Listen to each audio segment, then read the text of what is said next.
12 তারিখে ওনারা আম ছালা দুইটাই চলে যাবে। উনি 9-এ দাঁড়ালে ভালো হতো। ঢাকা 8-এ আসছে কি জন্য? ঢাকা 8-এ তো ঢাকা 9 থেকে উনি বেশি এসেছে। পল্টন মসজিদের নামাজ পড়লাম, নামাজ পড়লে মুসল্লিদের সাথে কথা বললাম, তো তারা দেশের একটা পরিবর্তন চায় এবং আমাদের ঢাকা 8-এর ইশতেহার সবচেয়ে ছোট ইশতেহার হবে। আমাদের 3টা জিনিস এই ঢাকা আসলে সমস্যা।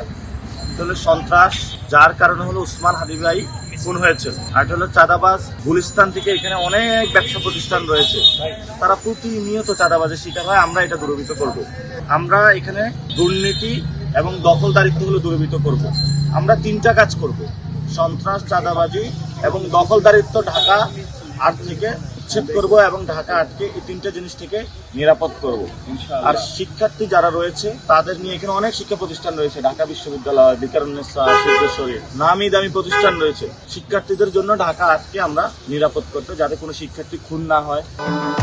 ভবিষ্যৎ হোক নিরাপদ, বিনিয়োগ হোক বিশ্বস্ত, আর আমার পছন্দ সল্ট বে। ওয়েলকাম টু সল্ট বে।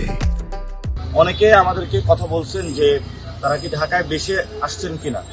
আমরা সে জায়গায় একটি কথা বলবো যে যখন পুকুরে কচুরিপানা বেশি হয়ে যায়, যেগুলা ভাসমান থাকে, সেগুলো হলো আসলে পরিষ্কার করতে হয়। তো আমাদের ঢাকা 8-এ অনেক জঞ্জাল সৃষ্টি হয়েছে, যে জঞ্জালগুলা হলো সন্ত্রাস, চাঁদাবাজি, দখলদারিত্ব করে থাকে। এই জঞ্জালগুলা পরিষ্কার করতে হবে। আমরা হলো নদীর মতো এবং সাগরের মতন এখানে কাজ শুরু করেছে, আমাদের মধ্যে কোনো কচুরিপানা জমে না। এবং এখানে যেটা হয়েছে, যারা ভালো আছেন, জনপ্রতিনিধি আছেন, একটা লোক কিভাবে হলো চাঁদাবাজি করে, সন্ত্রাসী কার্যক্রম করে রাজনীতি করে, এটা আমাদের প্রশ্ন।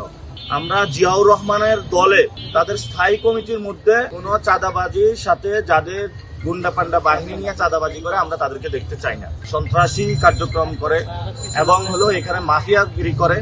আমরা বিএনপির চেয়ারম্যান তারেক রহমানকে আহ্বান জানাবো যে আপনারা এই ধরনের লোককে স্থায়ী কমিটিতে রাখবেন না।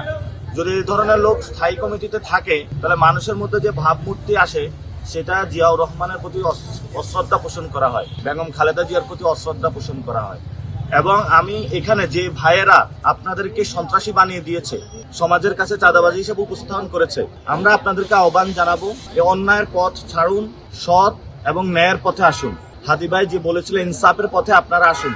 আপনারা জনগণের কাছে মাপ চান। মানুষ অনেক অত্যাচারিত হয়েছে এখানে।